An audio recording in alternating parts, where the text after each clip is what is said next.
लोग विज्ञान का पहला पाठ पढ़ेंगे, विज्ञान व तकनीकी के क्षेत्र में नवीनतम प्रगतियां।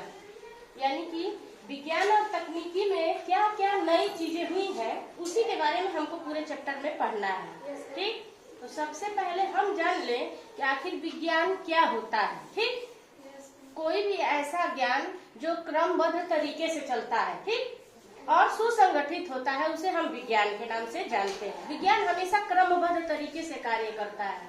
आपको एक कोई पंखा लगाना है, मोबाइल चार्ज लगाना है, अगर आप उल्टा लगा देंगे तो चार्ज होगा? नहीं होगा। वो उसको सही ढंग से लगाना है, यही सुसंगठित ढंग और क्रमबद्ध तरीके से, तो आपका मोबाइल चार्ज होगा। तो इसे हम क्या कहेंगे? विज्ञान।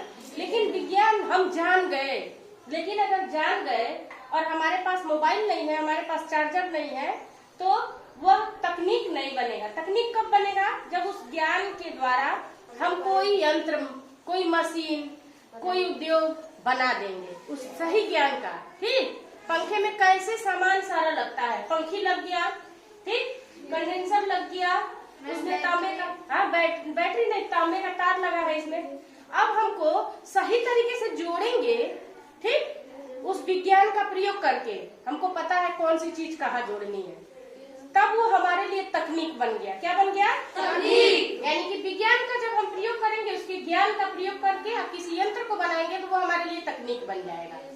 वही तकनीक किन किन क्षेत्रों में हमारे पास है, उसी के बारे में हमको पढ़ना है। तो हम सबसे पहले जानेंगे कि किन किन क्षेत्रों में है।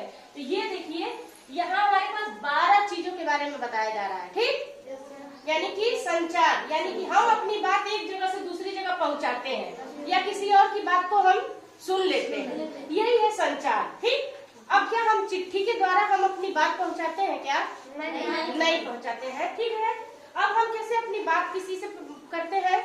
फोन से, मोबाइल से। हाँ, और अगर किसी, हाँ, लैपटॉप के द्वारा या फोन के द्वारा, टेलीफोन। अब उससे भी लेटेस्ट आ गया है ईमेल। क्या आ गया है? ईमेल। किसी को कुछ भेजना है, हम ईमेल कर देते हैं। यह हमारा क्या है? संचार के क्षेत्र में नई प्रगति। ठीक, अब देखिए, संचार के क्षेत्र में नया प्रगति हो गया है, तो अब हमें एक नया स्टार्टिंग हुआ है। जैसे ई पोस्ट की शुरुआत, या 2001 में शुरुआत हुई है ई पोस्ट। ठीक, और इसी तरह से हमारे पास नेट आते हैं। स्लो नेट पहले चलता था, 2G, बहुत धीरे धीरे गोला गोला घूमता था हमारा कोई भी ऐप खोलने समय। अब क्या है? उसके बाद 3G आया, उसके बाद 4G, अभी क्या आ गया है? 5G मोबाइल आ गए हैं। जरा सा टच करती नहीं तब तक वो मोबाइल ऐप ऑन हो जाता है, ऐप खुल जाता है ना। ये स्पीड होती है मोबाइल की, 3G और 4G। यह संचार के क्षेत्र में नवीनतम प्रगतियां हैं। समझ में आई बात ना? इसी तरह वाईफाई, आपके मोबाइल में नेट नहीं है, हम अपना वाईफाई ऑन कर देते हैं, आपका मोबाइल चलने लगता है। ये नई नई टेक्निक है जो हमारे संचार के क्षेत्र में आई है। अब देखिए, शिक्षा में और संचार और प्रौद्योगिकी कैसे आ गया। यानी जब हम पढ़ते हैं तो इसमें ये सारी चीजें जब आ जाती है, ये जहाँ जितना लिखा है, ई पोस्ट, 4G, 3G, वाईफाई, वो सब चीज इसमें अगर आ गया तो ये हो गया ICT का प्रयोग। क्या हो गया? ICT का प्रयोग। इसकी शुरुआत हमारे देश में 2004 में हुई थी। हमारे पास अब सारे मोबाइल में सारी बुक्स के कंटेंट रहते हैं, सारा सॉल्व रहता है, प्रश्न उत्तर लेकर के उसकी कविताएं, सब कुछ का संग्रह है। ठीक ना? तो हमें ये सब कैसे प्राप्त हो रहा है? इसको मोबाइल में डाला गया है। यह मोबाइल का एक ऐप के थ्रू होता है। यानी शिक्षा में हमने संचार को डाल दिया, नहीं ना? यानी टीवी मोबाइल के द्वारा हम अब पढ़ लेते हैं। कोई कोचिंग, हम कहीं दूर बैठे ही अपने लैपटॉप से पढ़ाई कर लेते हैं, ऑनलाइन करते हैं ना, जाने की जरूरत नहीं है। अब हो गया अंतरिक्ष और प्रौद्योगिकी के क्षेत्र में। अंतरिक्ष यानी कि जो भी उपग्रह, कृत्रिम उपग्रह, उपग्रह 2 तरह के होते हैं, एक तो प्राकृतिक हमारा जो चंद्रमा है, और दूसरा कृत्रिम। ठीक है ना? 78 से भी ज्यादा हमारे कृत्रिम यानी मनुष्य द्वारा बनाया गया उपग्रह, जैसा कि एक आपके सामने मॉडल रखा हुआ है, चंद्रयान 3 गया था ना, चंद्रयान 3।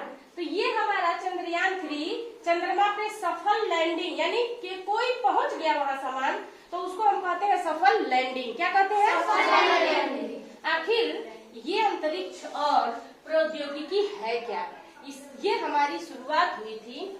सबसे पहले तो इसका नाम हमारा इनको स्पार था और इसके जनक थे विक्रम साराभाई। क्या नाम था? विक्रम साराभाई। हाँ, जब हमारा देश आजाद हुआ उसके बाद से विक्रम साराभाई जो एक साइंटिस्ट थे, वैज्ञानिक थे, भारतीय वैज्ञानिक, उनको लगा कि हमारे देश में भी ऐसा चीज होना चाहिए कि हम भी अपना उपग्रह अंतरिक्ष में छोड़े।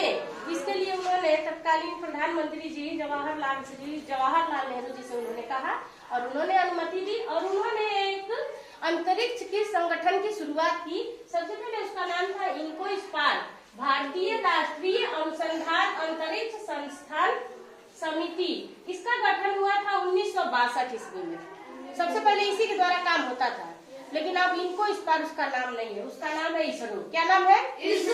इसरो। इसी संगठन के द्वारा जितने भी उपग्रह होंगे, जो भी प्रयोग होंगे अंतरिक्ष के लिए, वो सब यहीं से होता है। हमारी अंतरिक्ष की संस्था का नाम इसरो, और जो फॉरेन की है जिससे अभी आई थी वो सुनीता विलियम्स, वो नासा। कौन सा था? नासा। बताए थे ना, वो नासा है। वो भी उनका अंतरिक्ष का एक संगठन है, लेकिन वो अपने देश का नहीं है, वो विदेश का है। और हमारे देश का जो संस्थान है उसका नाम है इसरो। इसकी स्थापना 1969 ईस्वी को हुई थी। इसका पूरा नाम है भारतीय अंतरिक्ष अनुसंधान संगठन। ठीक, इसी तरह इनसेट, ये क्या है? आपको मौसम की जानकारी मोबाइल में देता है, दोपहर में धूप होगा, बारिश होगा, कल बारिश होगा, आंधी आएगा। ये कैसे होता है? आप जानते ही है ना, क्षोभ मंडल में जब भी पहले सारी जानकारियां होती हैं, मौसम बनने के सारे प्रक्रिया उसी में होती है। उसमें ये हमारा एक इंसेक्ट उपग्रह छोड़ा गया है अंतरिक्ष में, मतलब पृथ्वी के वायुमंडल के ऊपर जो अंतरिक्ष में है इंसेक्ट है, वो उससे हमको सैटेलाइट के थ्रू जानकारी मिलती है कि मौसम आज कैसा रहेगा। समझ में आई बात मेरा? और इसी तरह से है IRS। IRS क्या है? भारतीय दूर संवेदी उपग्रह। ठीक, जैसे कि हम कभी आंधी आने वाला है, तूफान आने वाला है, इसकी सूचना हमको इससे मिलती है। और क्या होता है, इंसेक्ट के इसरो के द्वारा ही प्राकृतिक आपदा की जानकारी हमको मिलती है। ठीक, तब हम तक वो जानकारी मोबाइल के द्वारा, रेडियो के द्वारा हम तक पहुंचता है। ठीक, अब है यह PSLV और GSLV क्या है?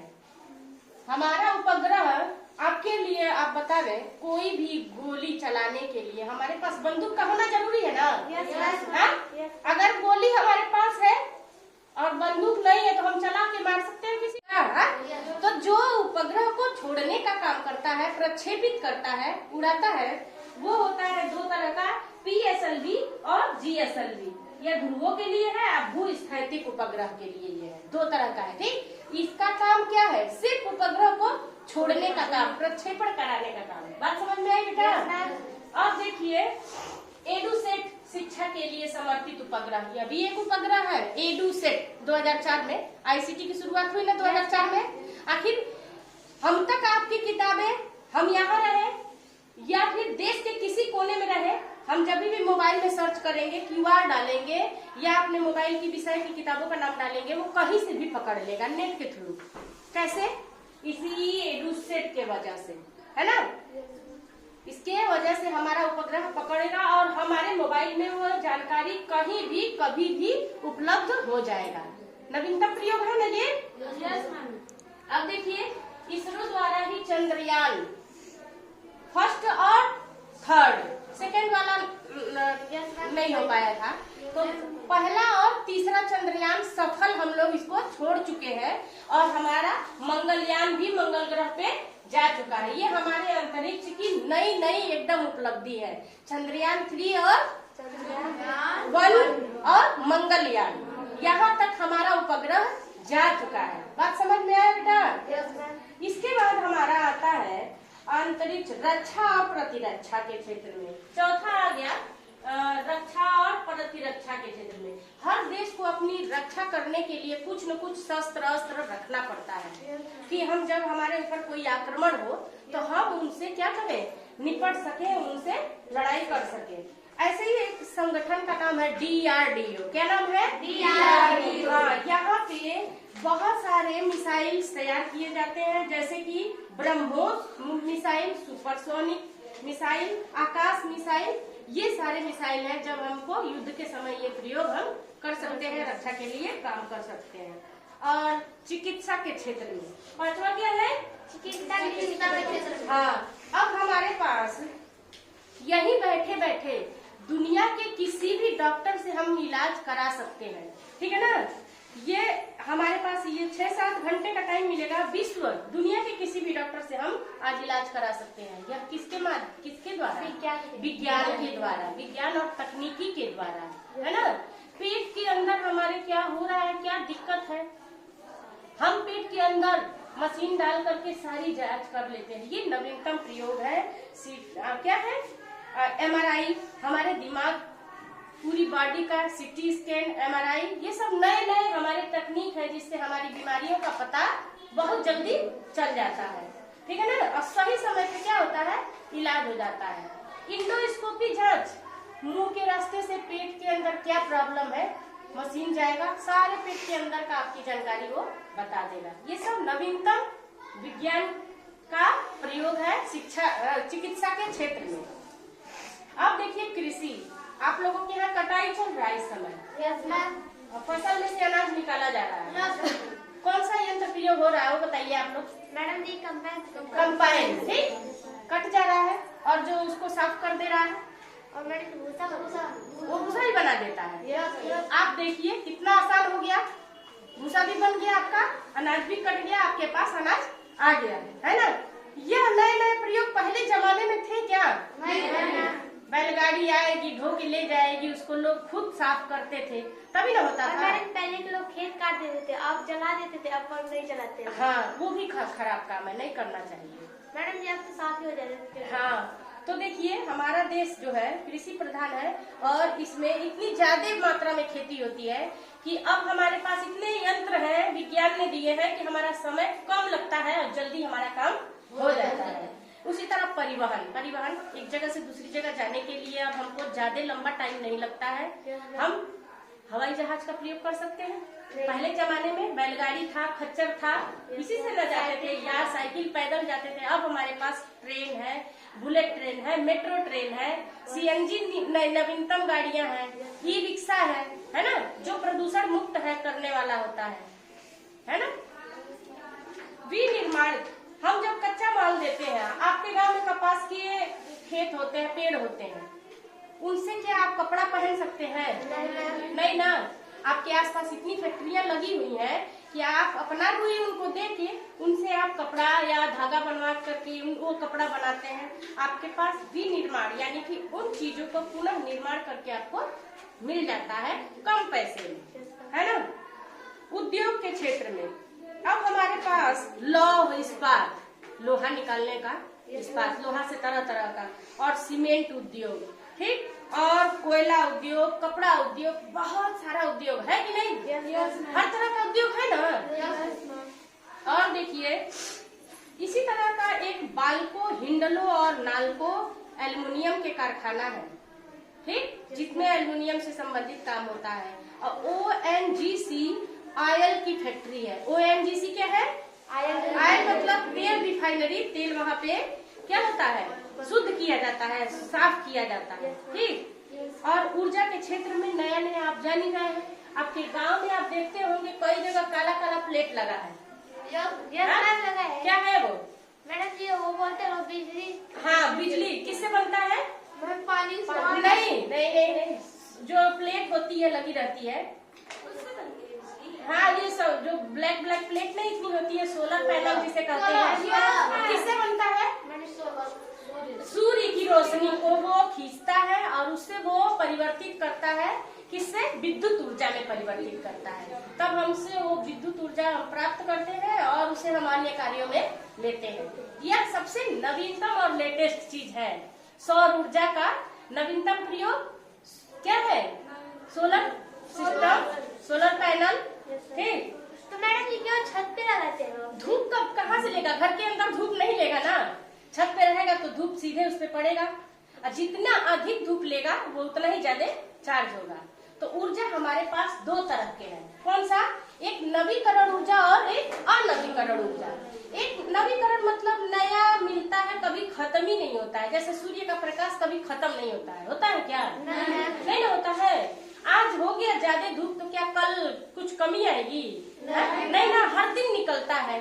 पानी, ये हमारे पास क्या है? अनवीकरण ऊर्जा के स्रोत है।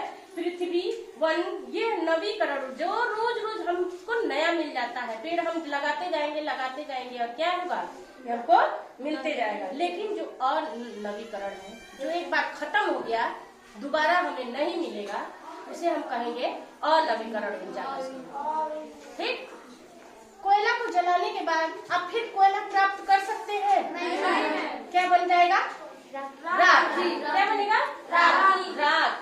कोयला हमारी जीवाश्मी ईंधन है। जीवाश्मी ईंधन वो होता है जो करोड़ों साल तक पेड़ पौधे जमीन में दबे रहते हैं, कोयले का रूप ले लेते हैं।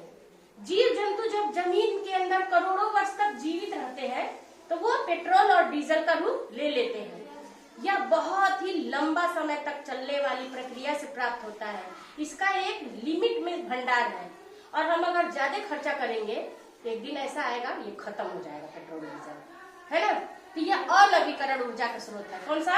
हाँ, क्योंकि नया हर दिन नहीं होता है। इसको बनने में कई अरबों साल लग जाते हैं। तो आप इसको अगर सही तरह से संरक्षण करके नहीं खर्चा करेंगे वो खत्म हो जाएगा एक दिन। ठीक? व्यापार, आपके पास ऑनलाइन शॉपिंग है। हाँ? कौन सा? हाँ, ऑनलाइन आप लोग मंगाते हैं सामान ना?